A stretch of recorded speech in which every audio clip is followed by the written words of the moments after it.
Shalom bien-aimés dans le Seigneur, nous bénissons le Seigneur pour sa grâce, pour son amour. Une fois de plus, nous sommes encore devant vous, devant vos écrans, pour l'édification de notre foi et ces paroles d'encouragement qui sont tirées des Saintes Écritures.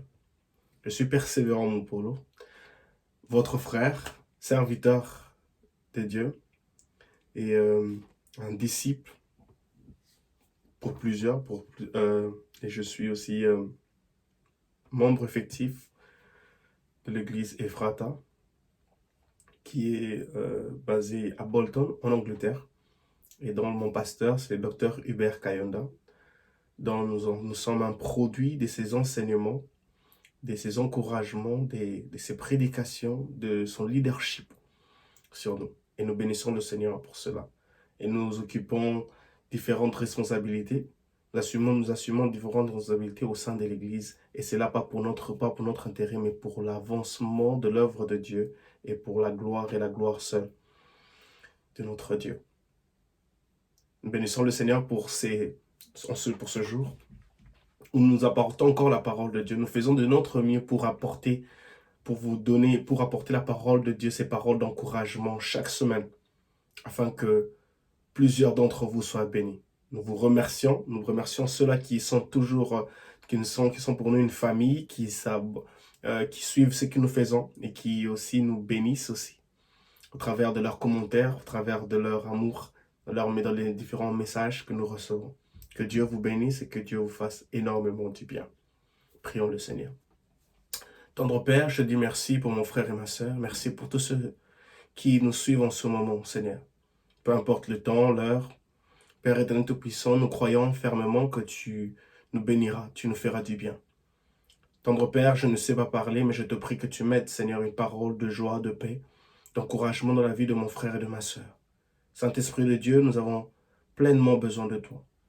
Nous avons besoin de ton aide, nous avons besoin de ta puissance sur nous. Parle-nous et enrichis-nous de ta parole, dans le nom puissant de Jésus. J'ai ainsi prié. Amen. Gloire au Seigneur Jésus-Christ. Que Dieu vous bénisse abondamment. Pour notre étude biblique, nous sommes toujours dans des passages où nous parlons de la parole de Dieu, où nous nous basons sur les Saintes Écritures, afin de nous faire énormément du bien, afin de fortifier notre foi chrétienne, de l'encourager, de la nourrir et de la faire énorme, et de la rendre, afin qu'elle soit plus mature. En ce jour, j'ai une parole pour vous. Une parole que le Seigneur a mis en moi. J'ai partagé à d'autres bien-aimés frères et sœurs. Ils étaient bénis énormément. Ils étaient pleinement bénis énormément. Ils étaient énormément bénis, comme je dois le dire. Et il m'en est aussi de ma responsabilité de partager cela aussi avec vous, ma famille, qui se retrouve dans les réseaux sociaux. Et je crois fermement que ceci serait une bénédiction, une bouffée de joie, une bouffée d'espérance pour quelqu'un, pour une personne là où il se retrouve, dans les extrémités de la terre. Alors, en ce jour, nous sommes dans le livre de Philémon. Philémon n'a qu'un seul chapitre. Alors, pour ceux qui ne savent pas là où le Philémon se trouve, Philémon vient juste après le livre de Tite. Et cela vient avant le livre de Hébreux, les épîtres des Hébreux. Alors, le livre de Philémon. Et c'est l'apôtre Paul qui écrit à Philémon, son fils spirituel.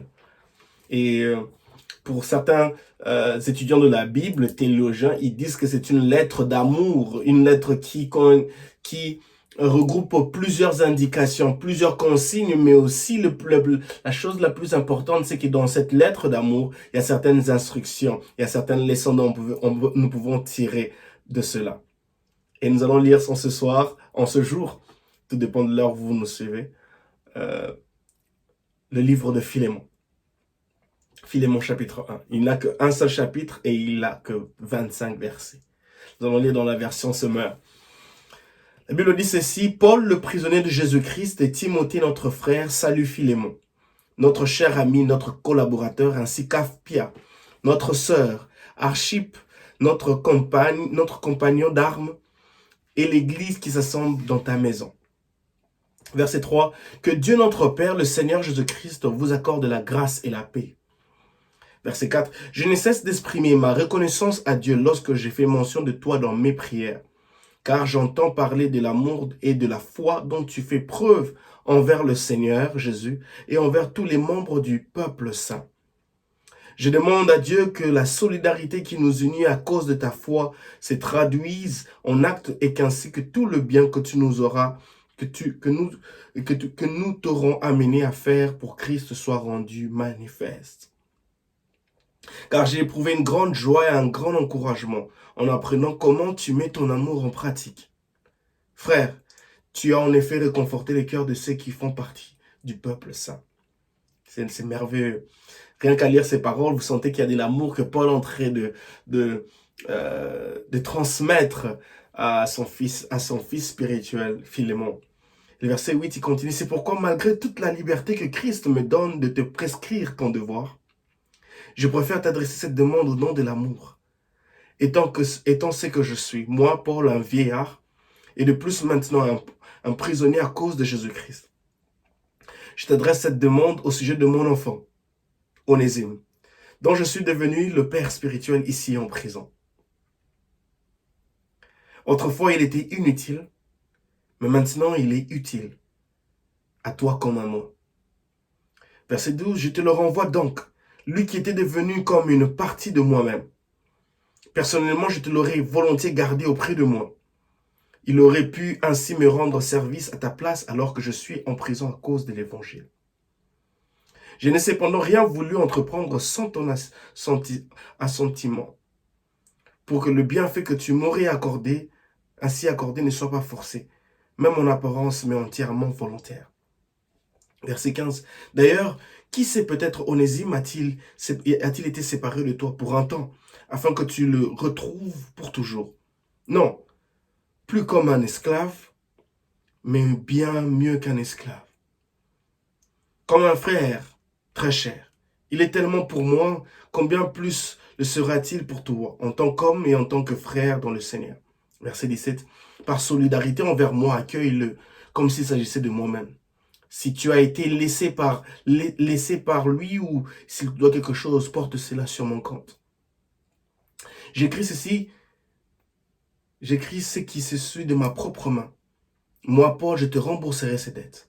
Je ne veux pas te rappeler ici, toi aussi, tu as une dette à mon égard, c'est ta propre personne. Oui, frère, fais-moi cette faveur à cause du Seigneur. Reconforte mon cœur pour l'amour de Christ.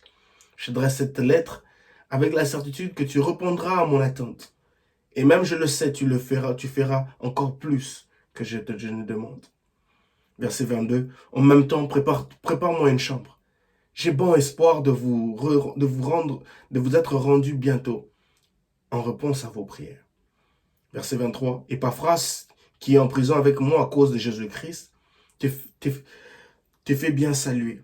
De même que Marc, Aristarque, Démas, Luc, mes collaborateurs. Que le Seigneur Jésus-Christ vous accorde sa grâce. Waouh! Parole du Seigneur, une parole merveilleuse. Paul, avec ses compagnons, avec ses collaborateurs, Epaphras, Marc, Aristarque, Démas, Luc, sont en train de saluer. Ils se retrouvent en prison. Ils sont en prison à cause de l'évangile, à cause de Jésus-Christ. Ils ont accepté de porter la croix, ils ont accepté de suivre Jésus-Christ. Suivre Jésus-Christ, c'est une très bonne décision. Mais suivre Jésus-Christ nous met dans un engrenage où on va rencontrer on se retrouve dans des chemins rocailleux. On rencontrera des tribulations, des persécutions, des personnes qui ne nous aimeront pas.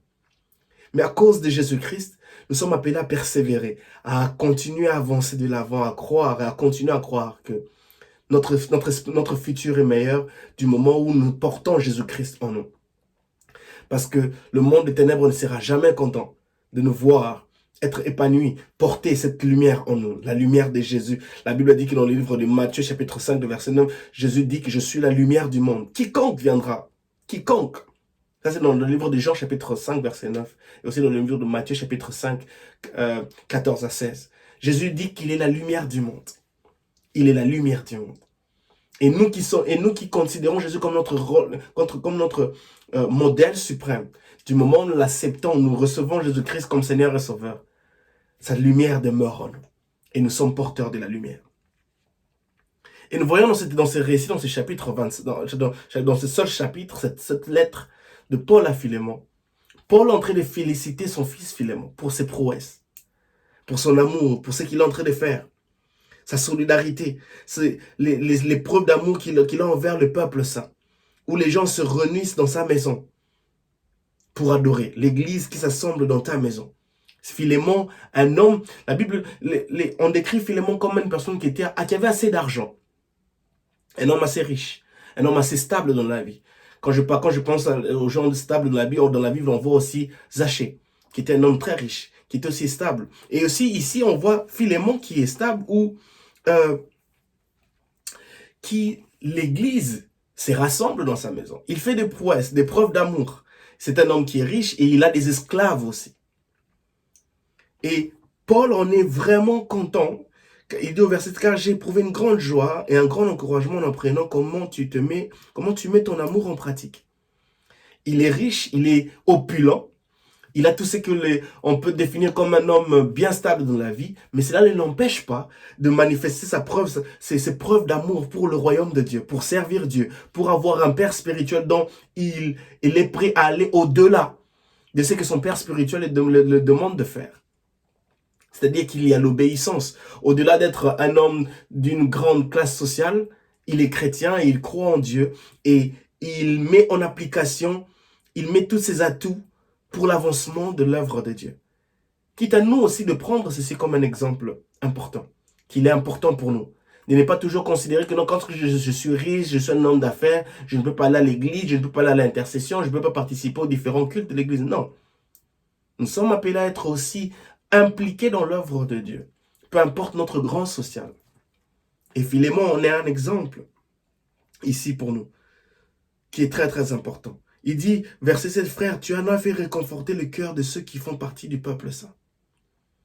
Ma prière est que, en tant que, peu importe notre rôle, notre professionnalité, nos emplois professionnels, nos occupations professionnelles, que cela ne nous empêche pas d'être assidus, d'être assoiffés, d'être passionnés pour servir Dieu, pour nous donner à fond pour l'avancement de l'œuvre de Dieu.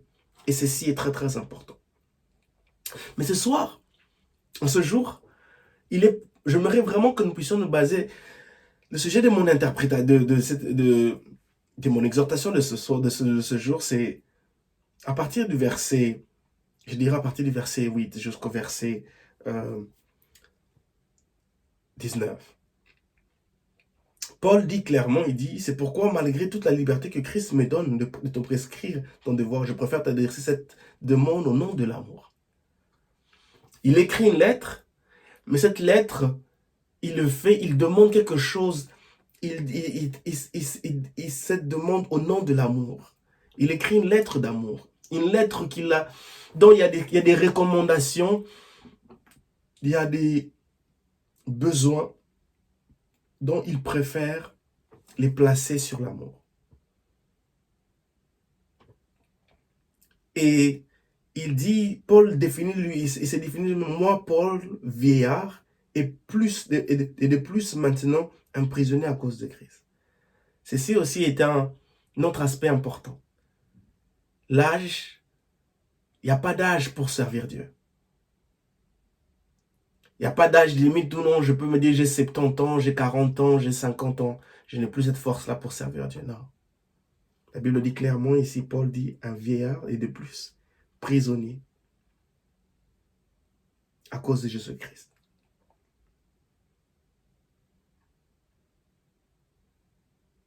Il est un vieillard, mais cela ne l'empêche pas de continuer à prêcher l'évangile. Seigneur, aide-moi à continuer à prêcher l'évangile jusqu'à mon dernier souffle. N'est-ce pas une belle prière? Et j'aimerais que tu la fasses aussi, que vous la faites aussi. Seigneur, aide-moi à prêcher l'évangile jusqu'à mon dernier souffle. Que rien ni personne ne m'empêche de prêcher la parole de Dieu, de porter ma croix, de proclamer Jésus-Christ partout là où je vais. Et ça, c'est Paul ici. Il dit maintenant, prisonnier à cause de Jésus-Christ, je t'adresse cette demande au sujet de mon enfant, Onésime. Paul parle d'Onésime ici. Onésime, à la base, c'est un esclave. C'est un esclave qui travailler pour Philémon. Les écrivains de la Bible, les étudiants de la Bible disent, ils présument que Onésime a dû faire, soit voler de l'argent, commis une erreur pour son maître Philémon, auprès de son maître Philémon, et c'est la raison pour laquelle il s'est enfoui. Onésime se voit fuir de loin de son maître Philémon. Mais la chose la plus importante, c'est qui me fait beaucoup du bien dans ces passages, c'est que Onésime fuit loin de son maître, mais il se voit fuir entre les mains. Dans sa fuite, il se retrouve, il tombe entre les mains de Dieu. Il fuit loin de son maître, qui est le fils spirituel de Paul, et dans sa fuite, il est arrêté. Dans sa fuite, il se retrouve entre les mains de Dieu. Comment ça? Je vais m'expliquer. Paul définit Onésime clairement, il dit, « Je t'adresse cette demande au sujet de mon enfant Onésime. » Paul définit Onésime comme son fils spirituel.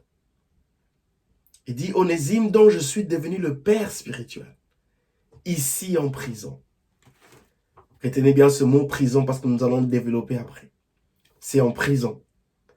Un lieu où toute personne ayant commis un crime, une faute qui va à l'encontre de la loi, s'y retrouve.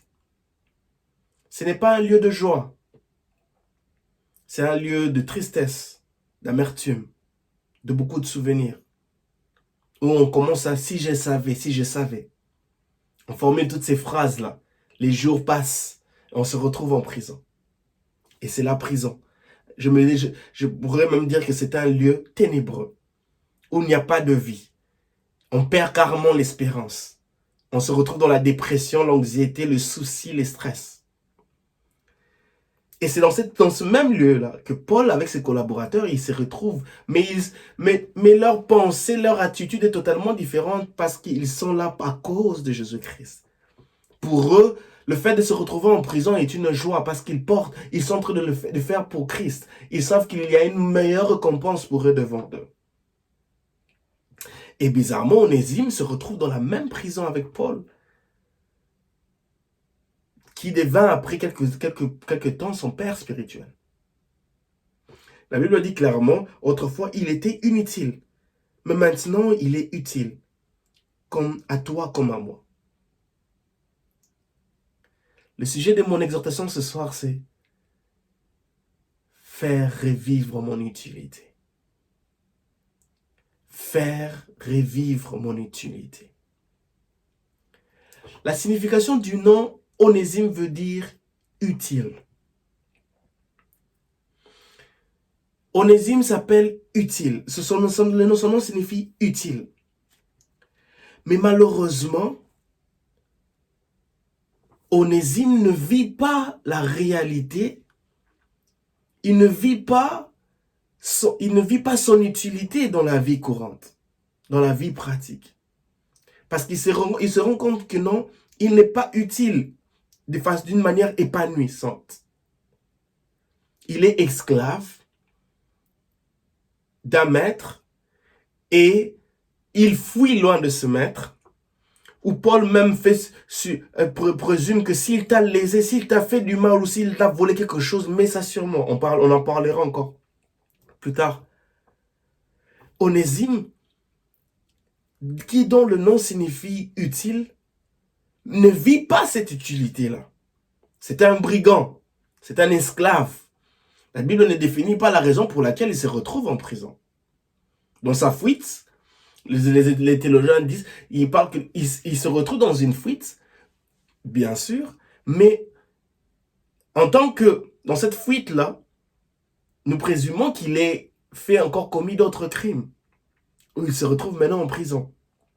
Donc, dans cette prison, on suggère que maintenant, il n'y a plus moyen pour lui de vivre son utilité parce qu'il est là en prison à cause d'une faute commise. La prison. Il fuit loin de son maître. Mais il se retrouve entre les mains du maître suprême, qui est Dieu.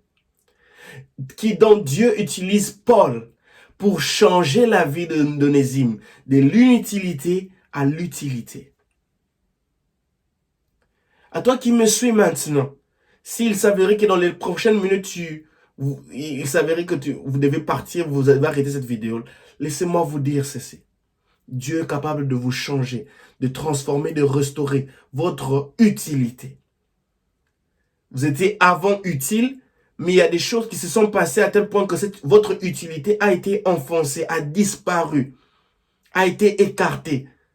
C'est enfoncé à cause de différentes choses, événements, anxiété d'expression, échec, découragement. Mais Dieu est capable de restaurer, de faire revivre votre utilité. Dans le domaine spirituel, pour l'œuvre de Dieu dans l'église, là où vous vous trouvez. Dans le domaine familial, là où il n'y a personne qui vous donne une considération quelconque.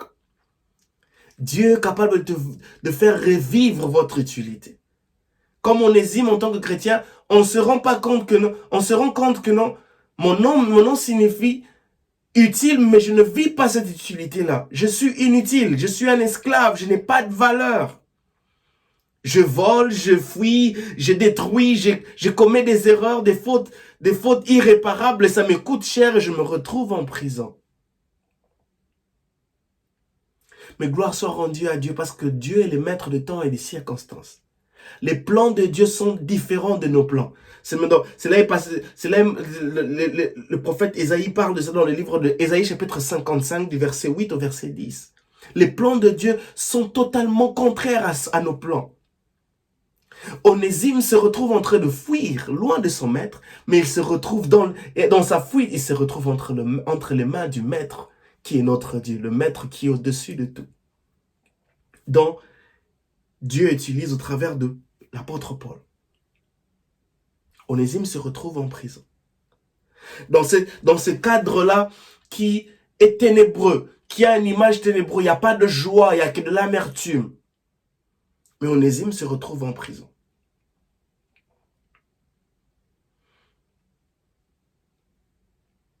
La fuite d'Onésime peut aussi signifier cette fuite où nous fuyons cet endroit, cet environnement où on nous néglige, où on est sans valeur, où on est pointé différemment, où on n'a pas une considération positive qui nous est attribuée. Il y a des personnes avec qui nous parlons, ils sont tellement toxiques. Ils nous frustrent.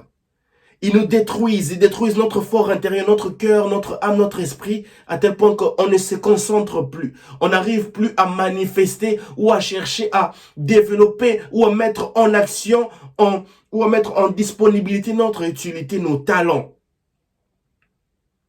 Et on décide de fuir parce qu'on en a marre, de fuir parce qu'on comprend que non, peut-être on est utile, on est carrément né pour être utile et inutile. Et l'ennemi aime ça parce que quand l'ennemi sait que non, nous avons été, dès notre naissance, Dieu a mis des projets, des promesses, des talents, des capacités en nous qui doivent nous amener à un piédestal positif qui rendra gloire à Dieu. L'ennemi cherchera de tous les moyens pour nous étouffer, pour faire dissiper ces qualités qui sont en nous. Et Onésime se retrouve là, inutile.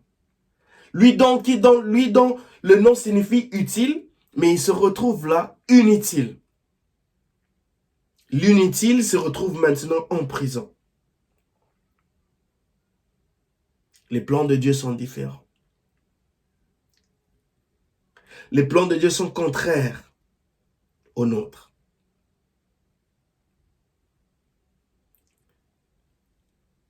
La prison. Dans cette prison, gloire à Dieu, Onésime se retrouve sous le leadership de Paul, de l'apôtre Paul. Et ceci est merveilleux. Vous savez, dans la fuite, je pense maintenant même, il y a cette histoire qui traverse dans mon esprit, la fuite de Jonas. Jonas fuit loin de l'appel de Dieu, mais il se retrouve lui-même dans les mains de Dieu. Des fois, notre fuite de quelque chose nous ramène dans les mains de Dieu. Surtout lorsque Dieu nous envoie et on désobéit. On pense prendre une route où Dieu n'est pas présent. Mais on se retrouve soudainement entre les mains de Dieu encore. Et cela nous montre combien Dieu est suprême, combien Dieu l'obéit, cela nous montre combien l'obéissance vaut mieux que le sacrifice, parce que Dieu est suprême. Quand il te veut, il te veut. Personne ne maîtrise les voies de Dieu, les mouvements de Dieu. J'aimerais parler à quelqu'un qui se comporte comme Jonas. Ne pense pas que là où, si tu as décidé de dire non, de désobéir à Dieu, c'est-à-dire que le chemin que tu prendras, Dieu n'est pas là. Non, tu risques de te retrouver encore dans les mains de Dieu. Comme Jonas, il décide de prendre un bateau pour aller fuir loin de Dieu, mais il se retrouve encore dans les mains de Dieu, dans le ventre de ce poisson-là. Pendant 3 jours, il prie, il cherche la face de Dieu. Dieu est suprême. Notre Dieu est au-dessus de tout. Nous ne pouvons pas nous jouer de lui. J'aimerais que nous puissions retourner là où j'ai parlé de la prison. La prison n'a pas une bonne signification. On se retrouve cloué dans les 4 coins de ce mur. Mais le message que nous pouvons tirer de ce passage de Philémon est que Onésime se retrouve entre les mains du leadership de Paul. Paul est une image préfigurative de Dieu lui-même, d'un outil utilisé par Dieu lui-même. Si nous pouvons créer un scénario, Onésime, un esclave qui fuit, qui on ne sait pas dans quelles circonstances il se retrouve en prison. On peut imaginer que c'est un brigand. Il se retrouve en prison, il voit un vieillard avec ses collaborateurs, Marc, comme Paul le mentionne, Marc, Epaphras, Aristaxe, Démas et Luc. Et soudainement, Paul dit, il est devenu mon fils spirituel. Mais qu'est-ce qui s'est passé dans cette prison? Que s'est-il vraiment passé? Pour moi, je pense que Onésime a dû se rendre compte, a dû être parmi les personnes qui se trouvaient en prison, où l'apôtre Paul, chaque jour, parlait, écrivait des lettres à des différentes églises, et pendant qu'il écrivait les lettres, il les lisait à haute voix. Après avoir écrit ces lettres, il les lisait à haute voix, et ces paroles-là ont sûrement créé un changement dans la vie d'Onésime.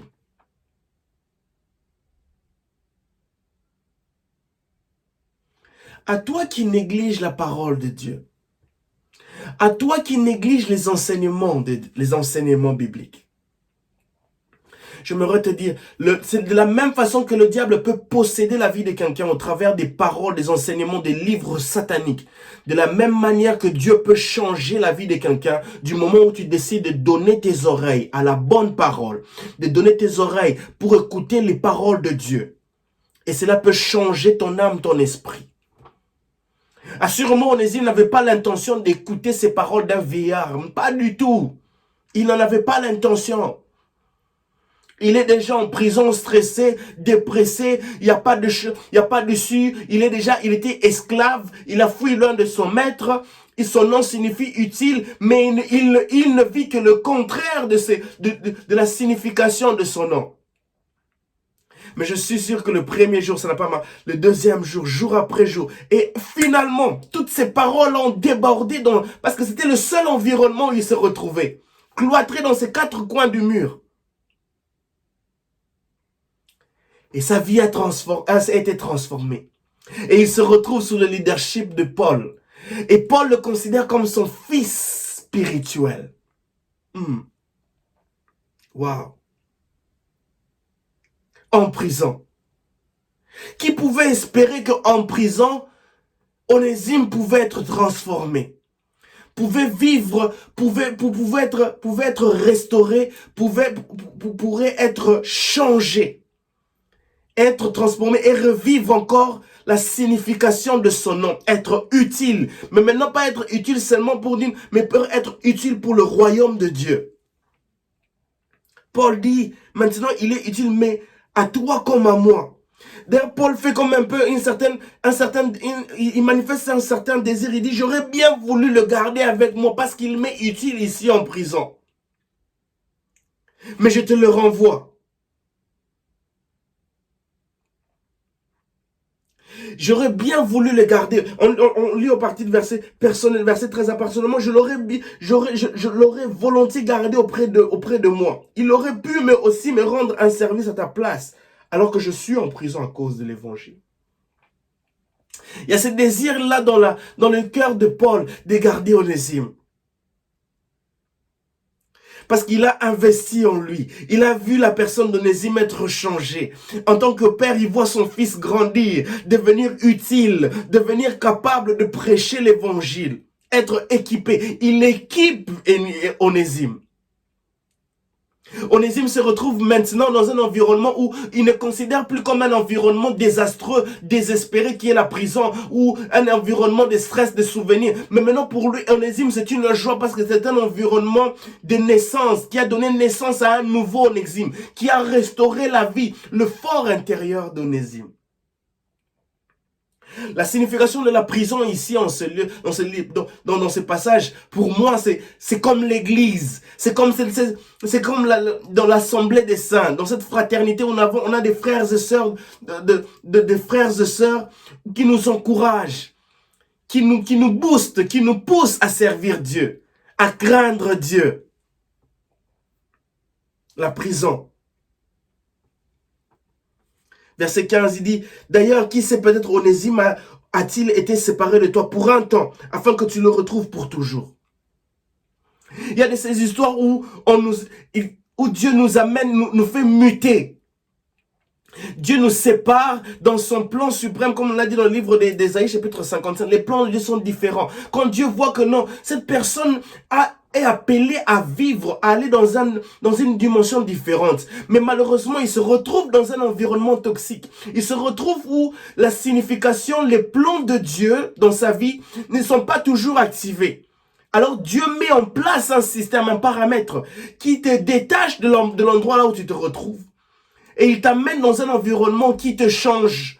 Un environnement qui te transforme, un environnement qui t'appelle, où Dieu met en exécution le système de restauration en toi, de la restauration, où il restaure ton fort intérieur, où il veut booster, il veut mettre en application les plans, les projets qu'il a prévus pour toi. Et ceci est merveilleux. Il dit au verset 16, non plus comme un esclave, non plus comme un esclave, mais bien mieux qu'un esclave, comme un frère très cher. L'identité d'Onésime est changée maintenant. Ce n'est plus la même personne. C'est une personne totalement changée, totalement transformée. Là où on t'avait négligé, les gens qui te reverront maintenant changeront de témoignage, changeront de sujet. La pierre qui avait été négligée sera là maintenant la pierre angulaire, sera la pierre de considération. Dieu est capable de te restaurer, de faire revivre ta vie, ton utilité. Et une fois qu'il le fait, tu seras maintenant un sujet de témoignage pour plusieurs pour dire cette personne était négative. Mais la personne que nous voyons maintenant a été transformée, elle est utile, elle est une bénédiction pour nous.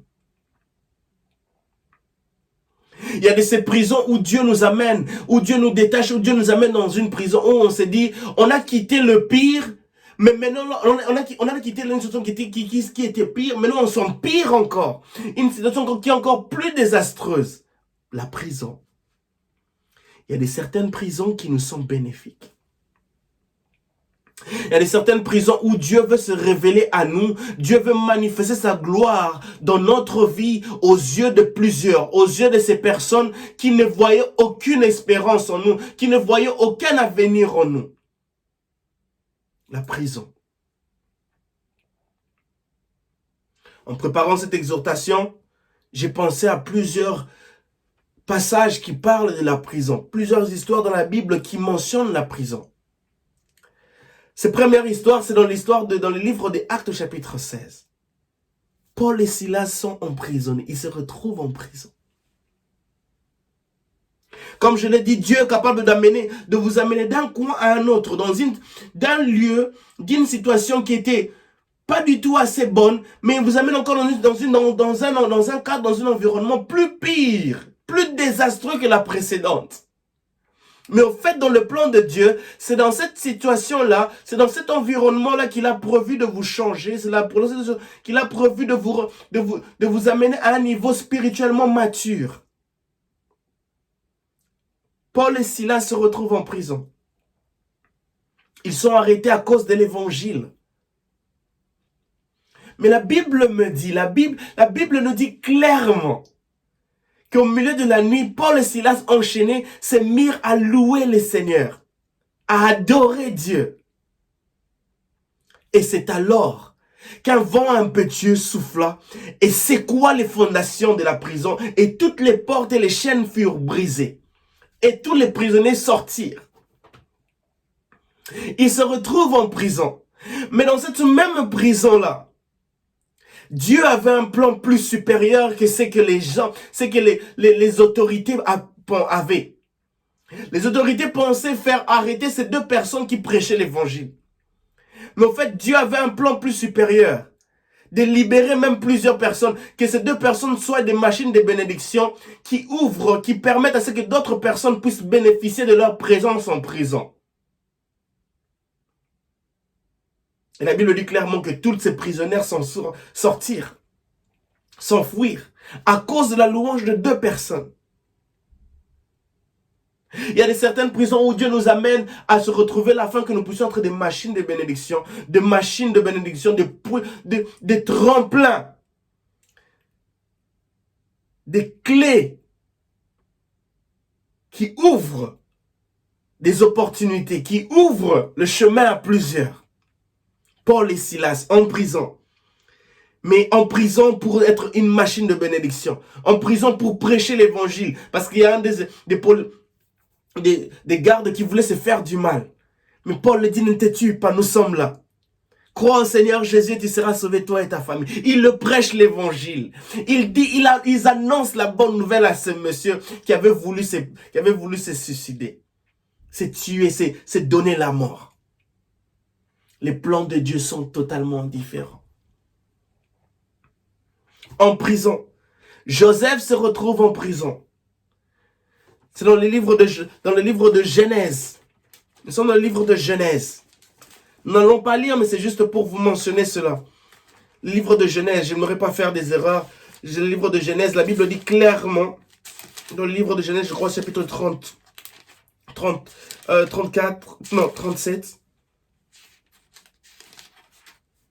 Permettez-moi. Voilà, c'est dans le livre de Genèse, au chapitre 39, à partir du verset 20. Joseph fut jeté en prison. Une fois qu'il a refusé les avances de la femme de Potiphar, son maître. Joseph se retrouve jeté en prison. Il vient d'une étape où ses frères lui ont vendu en esclave. Il se retrouve en Égypte. La faveur de Dieu est toujours sur lui. Mais puisque Dieu est un Dieu qui est au-dessus, où il a des plans suprêmes, il veut accomplir la volonté, il veut accomplir tous les rêves qu'il annonçait à Joseph. Dieu permet à ce que Joseph se retrouve en prison. Ça, c'est le deuxième type de prison. Dieu permet à ce qu'on quitte d'une situation qui était assez bonne, il nous emmène dans une situation où, avec nos yeux humains, on conclut que c'est encore plus pire. C'est le pire, c'est le malheur, c'est le désastre.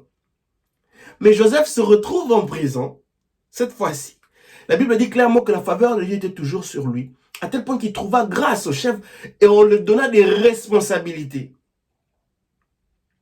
Des responsabilités sur les détenus qui étaient en prison. Il se retrouve en prison, mais il n'est pas au même piédestal avec tous les autres détenus parce que la faveur de Dieu le distingue toujours, même en prison. Mais au fait, il se retrouve en prison parce que la prison était un tremplin pour lui, est une saison passagère. Il y a une personne qui est en train de me suivre maintenant. Laisse-moi te dire, c'est pour que tu te retrouves dans une période où tu te retrouves, où c'est pratiquement une prison. C'est amer, c'est difficile, c'est difficile à accepter, difficile à digérer. Il y a plein d'amertume. Tu es maltraité, tu te poses des questions, mais qu'est-ce qui se passe? Est-ce que Dieu m'a abandonné? J'aimerais te dire comme Onésime, j'aimerais te dire comme Paul et Silas, comme Joseph, tu te retrouves en prison parce que c'est un tremplin. Dieu veut utiliser la prison pour manifester sa gloire devant les personnes qui ne connaissent pas Dieu, devant les personnes qui t'ont négligé, pour te transformer, pour faire revivre ton utilité. Joseph est mis en prison.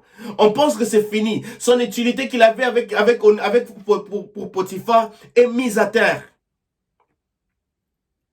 Mais gloire à Dieu, j'aimerais pas dire malheureusement. Malheureusement pour Potiphar, si je peux le dire. Malheureusement pour Potiphar. Joseph en prison, il va rencontrer 2 serviteurs du Pharaon dont il aura interprété les songes. Et c'est à partir de ces songes-là que, après plusieurs années, on parlera de Joseph auprès de Pharaon. Et la suite, on connaît comment Joseph a été élevé. Bien-aimé dans le Seigneur, la prison. Un environnement désastreux, un environnement, je dirais, désertique, mais qui cache le plan de Dieu, qui cache la main de Dieu, où Dieu est derrière cela, Dieu utilise cela pour nous transformer, pour nous aiguiser, pour nous donner certaines responsabilités, pour nous tailler, pour faire de nous une machine de bénédiction suffisamment équipée, utile. Même en prison, Joseph se rend utile. Onésime a changé, la Bible dit clairement dans le livre de Philémon. Paul dit autrefois il était inutile. Mais moi qui l'ai vu, moi qui l'ai encadré, maintenant il est utile pour moi. Ma prière que Dieu fasse de toi utile, un homme utile, une femme utile. Là où tu étais inutile, là où les capacités, les dons qui étaient en toi, t'amenaient à être une personne, une machine de bénédiction. Mais malheureusement, les environnements, les personnes, les fautes de route, les erreurs de parcours ont étouffé cela. N'ont pas détruit cela, mais ont juste étouffé cela. Mais Dieu est capable de te restaurer. Dieu est capable de te restaurer. Dans cette prison-là, Onésime est changé. Onésime est changé. Onésime est transformé. Onésime est délivré. Onésime n'est plus la même personne. Et Paul fait cette lettre d'amour parce que dans son cœur, il s'est dit, mais cette personne serait tellement importante pour moi. Mais il dit, je te le renvoie. Verset 16, il n'est plus comme un esclave. Pas comme un esclave, non. Une fois que nous traversons cette période de prison, où Dieu utilise cela, ça peut être quelque chose d'autre, mais qui a signification de prison, où c'est tel, où nous-mêmes nos fins, parce que dans une prison, on est confiné. Nos finances sont restreintes, sont confinées. On ne sait pas faire comme des différents mouvements. On ne sait pas comment faire les choses parce qu'on est confiné. On ne sait pas comment se déplacer. On ne sait pas comment jouir de ce qu'on veut. Mais en fait, Dieu utilise cette période-là juste pour nous aiguiser, pour nous transformer. Afin que de notre sortie de cette prison, que nous ne soyons plus comme un esclave. Mais bien plus qu'un esclave.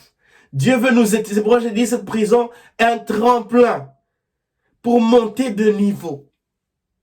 Pour ne plus être la même personne. Un tremplin. Paul dit, mais bien plus qu'un esclave, comme un frère très cher. Il est tellement pour moi, combien plus le sera-t-il pour toi en tant qu'homme, ça c'est la première chose, et en tant que frère dans le Seigneur. Un désavantageux. Philémon ne connaît que Onésime le désavantageux, le voleur, celui qui m'a fait du mal, celui qui s'est enfui avec quelque chose. Mais Onésime se retrouve dans une prison où Dieu utilise cette prison au travers de Paul pour l'aiguiser, le changer, le transformer, le restaurer. Et Onésime sort de cette période de transformation, cette période de disciple-là. Dieu utilise cela pour faire de lui une personne meilleure. En tant qu'homme et en tant que frère, en tant que serviteur de Dieu. Tu as peut-être été négligé quelque part. Tu as peut-être été sous-estimé. Les gens pensent que ça ne vaut pas la peine. Tu es inutile. Tu es inutile. Ça, c'est ce que les gens pensent de toi. Mais ce soir, j'aimerais que tu fasses une prière avec moi. Tu dis à Dieu, Seigneur, fais revivre l'utilité en moi.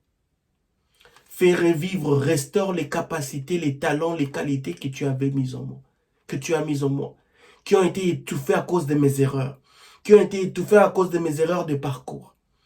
Qui ont été étouffés à cause des personnes, des langages, des environnements, des problèmes, des soucis, des dépressions, des anxiétés, des frustrations, des stress, qui ont étouffé, qui ont ralenti, qui ont affaibli cela. Et Dieu est capable de le faire dans ta vie. Dieu est capable de le faire, mon frère, ma sœur. Au verset 17, Paul dit, par solidarité envers moi, accueille-le comme s'il s'agissait de moi-même. Verset 18, il dit, si tu as été lésé par lui, ou s'il te doit quelque chose, si tu as été lésé par lui, ou s'il te doit quelque chose, porte cela sur mon compte, j'écris ce qui suit de ma propre main, moi Paul, je te rembourserai ces dettes. Paul s'adresse à Philémon et dit, s'il t'a fait quelque chose de mal, s'il te doit quelque chose, peut-être de lui-même, s'il venait parler auprès de toi, il ne trouverait pas faveur. Mais de moi-même, moi qui écris ceci, je prends acte de te rembourser cela. J'aimerais que tu puisses prendre tout ce qu'il te doit et mettre sur mon compte, et moi je prends acte de te rembourser cela. Bien-aimé dans le Seigneur, Paul est en train de nous rappeler quelque chose de très important ici. Que Jésus-Christ a pris acte de tous tes péchés, de toutes nos fautes, de tout ce que nous avons commis de mauvais, de toutes nos transgressions, et il a porté ça sur lui. Alléluia. Jésus a pris tout cela, il a dit, il a porté ça sur lui. Et il a porté ça sur lui à la croix de Golgotha, où il a dit, tout est accompli. Jésus a pris tout cela, il a pris tout cela, tout ce qui nous condamnait, il a porté cela sur nous. La Bible dit dans le livre d'Ésaïe, chapitre 53, le châtiment qui nous condamnait est retombé sur lui. Les dettes que nous on avait fait, les dettes qu'on avait, les fautes que nous avons fait, c'est nous qui avons volé, mais c'est lui qu'on a arrêté. C'est nous qui avons tué, mais c'est lui qu'on a arrêté. C'est nous qui avons insulté, mais c'est lui qu'on a arrêté. C'est lui qu'on a tué. Dieu a pris tout cela, toutes nos fautes, il a porté ça sur lui. Si Paul pouvait prendre acte, si Paul pouvait prendre défense d'Onésime, à combien plus forte raison le Dieu que tu sers, le Dieu que nous servons, c'est lui qui est qui dit un mot et la chose s'accomplit, l'alpha et oméga, le lion de la tribu de Juda. Paul prend acte, Paul décide de prendre ça sur lui parce que c'est un père. Onésime est un père, est un fils pour lui. Si Paul est un père spirituel qui a la chair humaine comme toi et moi, à combien plus forte raison c'est lui qui est dans le ciel. Je parle à quelqu'un ce soir, en ce jour. Je me rappelle à quelqu'un que Jésus a porté tout à la croix pour toi et moi. Il n'y a plus de condamnation pour ceux qui sont en Christ. La Bible dit clairement au chapitre, le verset 40, 1 Corinthiens chapitre 7, le verset 23, Jésus a tout payé pour nous. Dans le livre d'1 Corinthiens chapitre 7, verset 23, 1 Corinthiens chapitre 6, verset 20, ces passages nous montrent, nous rappellent que Jésus-Christ a tout payé pour nous. Tout. Absolument tout. Tout ce qui nous condamnait. Il a payé nos dettes en mourant à la croix pour toi et moi. Paul dit, je prends acte je payerai cela. L'agneau de Dieu a payé tout pour toi. Et c'est par ces meurtrissures que nous sommes guéris. La Bible dit clairement dans le livre de Apocalypse chapitre 5 que ne pleure plus. Le lion de la tribu de Juda a remporté la victoire. Il n'y a plus à s'inquiéter. Si Onésime n'était pas capable, n'était pas qualifié de trouver faveur aux yeux de Philémon. Philémon aurait pu se souvenir de tout le mal qu'Onésime avait fait contre lui.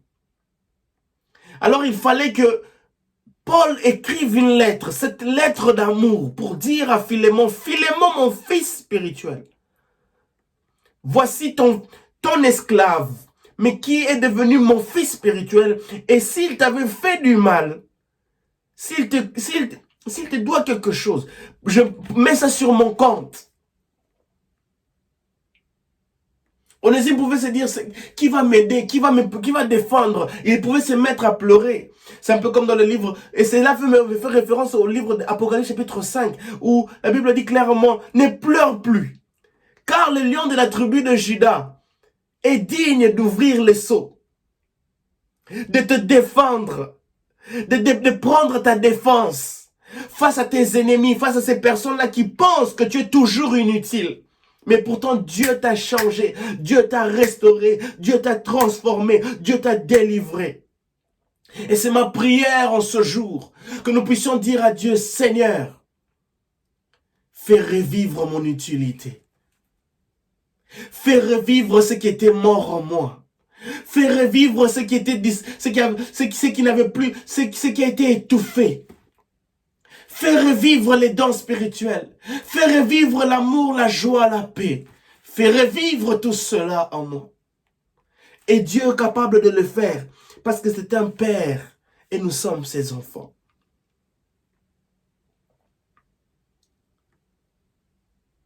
Ce message est si important. À moi qui vous parle, Dieu m'a tellement parlé. Il m'a aiguisé au travers de ces passages. La prison, la fuite, la parole de Dieu, les actions de Philémon, son rang social, son implication dans la société pour l'avancement de l'œuvre de Dieu, sa maison, ses preuves, ses prouesses pour l'œuvre de Dieu. Il y a beaucoup de choses, il y a beaucoup de leçons à retenir, à en tirer de ce passage. Que Christ a payé pour nous le prix. Christ est celui qui est capable de nous défendre. Paul est un humain, il prend acte, il prend la défense, il assume, il décide de prendre gage de ses problèmes, la responsabilité, la défense d'Onésime. Mais Dieu, Jésus-Christ, l'agneau de Dieu, est capable de prendre ta défense vis-à-vis de tes ennemis.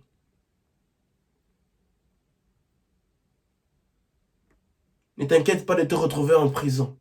Je ne sais pas dans quel type de prison, sous quel type de forme où tu te retrouves dans une prison. Quelle est la forme, quelle est la forme de ta prison? Mais c'est pour que tu te retrouves, que tu sois comme Paul et Silas. Ou même dans cette prison. Et c'est pour peut-être que tu n'es pas comme Onésime, tu sers Dieu. Mais Dieu veut que tu puisses avoir une attitude d'une personne qui loue Dieu, même quand ça ne marche pas, même quand tu es enchaîné. Que tu continues toujours à servir Dieu. Même quand tu es en prison, même quand tu es enchaîné, même quand tu es confiné. Et c'est pour que tu sois comme Joseph. Tu te retrouves en prison. Ce n'est juste qu'un tremplin. Je ne cesse de dire cela. La prison n'est juste qu'un tremplin. Par rapport à ce que j'ai dit ce soir, la prison n'est qu'un tremplin. Une période où Dieu veut nous faire monter de niveau. Nous aiguiser. Comme Joseph, la faveur de Dieu est toujours sur toi. Même en prison, il te montrera que tu es pour lui. Tu appartiens à Dieu. Seigneur, merci de nous avoir parlé. Père, je ne suis que ton serviteur. Je ne suis qu'une voix, Papa. Seigneur, souviens-toi de la personne qui prendra son temps de suivre cette parole, Père. Du début jusqu'à la fin. console, bénis, transforme, mets la paix dans le cœur. Seigneur, fais revivre, restaure les dons, les grâces. Pour ceux-là, Seigneur Père éternel Tout-Puissant, qui dans la signification de leur nom ne s'applique pas dans leur vie. Là, ils ont une signification positive, mais malheureusement, ils ne vivent que l'opposé de cette signification. Malheureusement, ils ne vivent que le contraire des promesses que tu as prévues pour eux, que tu as déclarées sur leur vie. Seigneur, écoute leurs prières, fais revivre les dons, fais revivre leur utilité, fais revivre leur capacité, restaure tout ce qui était mort et enfoui. Dans le nom de Jésus, nous avons ainsi prié. Amen. Que Dieu vous bénisse abondamment. Continuez à servir Dieu. Continuez à vous nourrir de la parole de Dieu. Et Dieu vous fera du bien. Je vous aime énormément. À la prochaine.